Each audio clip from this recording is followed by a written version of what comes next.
Hello guys, andito pa rin kami sa aming koloni. My God, Hagardo Versosa. Sobrang naging busy namin guys, naglinis kami dito. Hindi pa rin siya perfect pero okay naman kahit papano. So nagigrill kami ngayon for our dinner. Tapos ano na bang oras? Ano na pa 8 na ng gabi. So pakita ko sa inyo yung aming maliit. Yung fish ko na na-murder na. Sarap niyan guys. Kami dito, may garlic bread, may sausages, tapos may bread din na isa dyan para sa sausage. Today, of course, siya naman lagi yung cook. Mag-hi ka muna, Martin. Say hi to my vlog. Hi, vlog. So guys, bumili na din kami ng potato salad. Ito yung parang rice ni Martin. Ang sa akin, may rice cooker akong dinala. And luto na siya, so mag-rice ako. Maybe konti nito. So guys, my God, ang pale ko. But anyway, so Martin is still grilling. Ako naghihintay ako ng food namin. And while naghihintay, kakausapin ko muna kayo. Upo tayo ng maayos. Aw.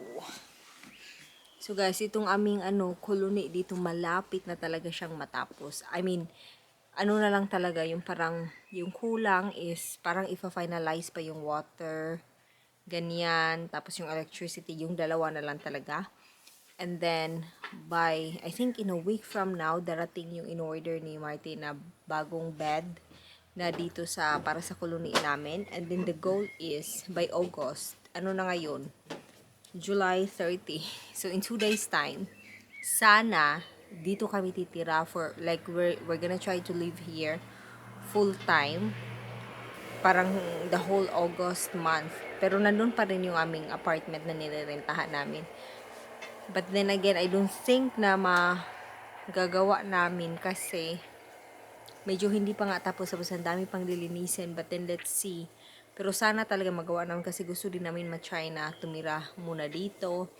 And then yeah, mas maganda, mas nagagandahan ako dito guys kasi may sarili kaming garden talaga na amin lang. Kasi dun sa apartment na tinitirahan namin, yung garden nung parang shared ng lahat ng nakatira sa building, ganyan. O dito, amin lang talaga. So parang private na private. So pwede mong gawin kung ano man yung gusto mong gawin. So yun yung gusto ko dito. And then, din kasi dun, second floor kami nakatira. So pagkapasok mo, parang nasa cage ka na. So, wala yung parang so much effort na bababa ka pa para magtambay ka dun sa garden dito. Pagka-open mo, garden na. Yan, like dito, hindi namin ito nagagawa dun sa tinitirahan talaga namin yung apartment. Kasi, ang liit ng apartment, tapos, yun nga, shared yung parang garden dun. So, dito, na-enjoy ko siya. So, kaya gusto ko din gawin. I think the food is ready. Ready na ba? May pagano na ako. Medyo pa ready na guys. So, kakain na muna kami. Or baka gusto nyong manood while we're eating. Let's see. You want rice? Char, you want rice?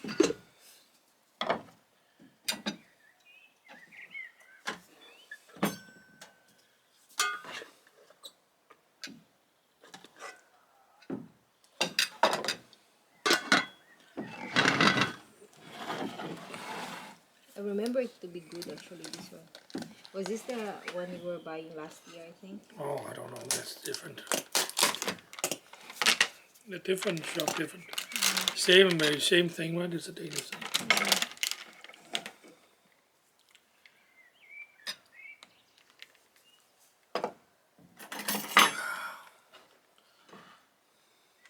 There.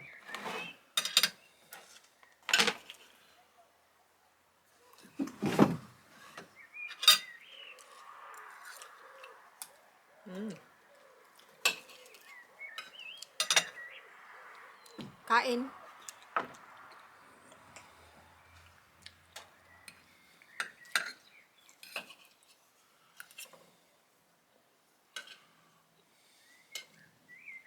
Was this my packet going to do that?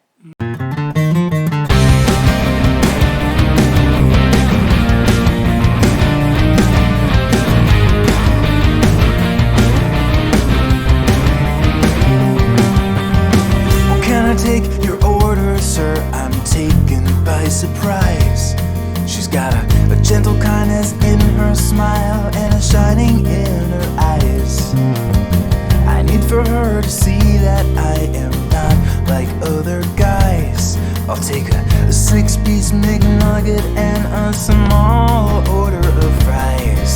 Well, Jasmine, you're like the sweetest tea. You fill my heart with glee. Come on along and rescue me. Well, Jasmine, as like the deepest sea, no one could disagree. You are my fast food fantasy.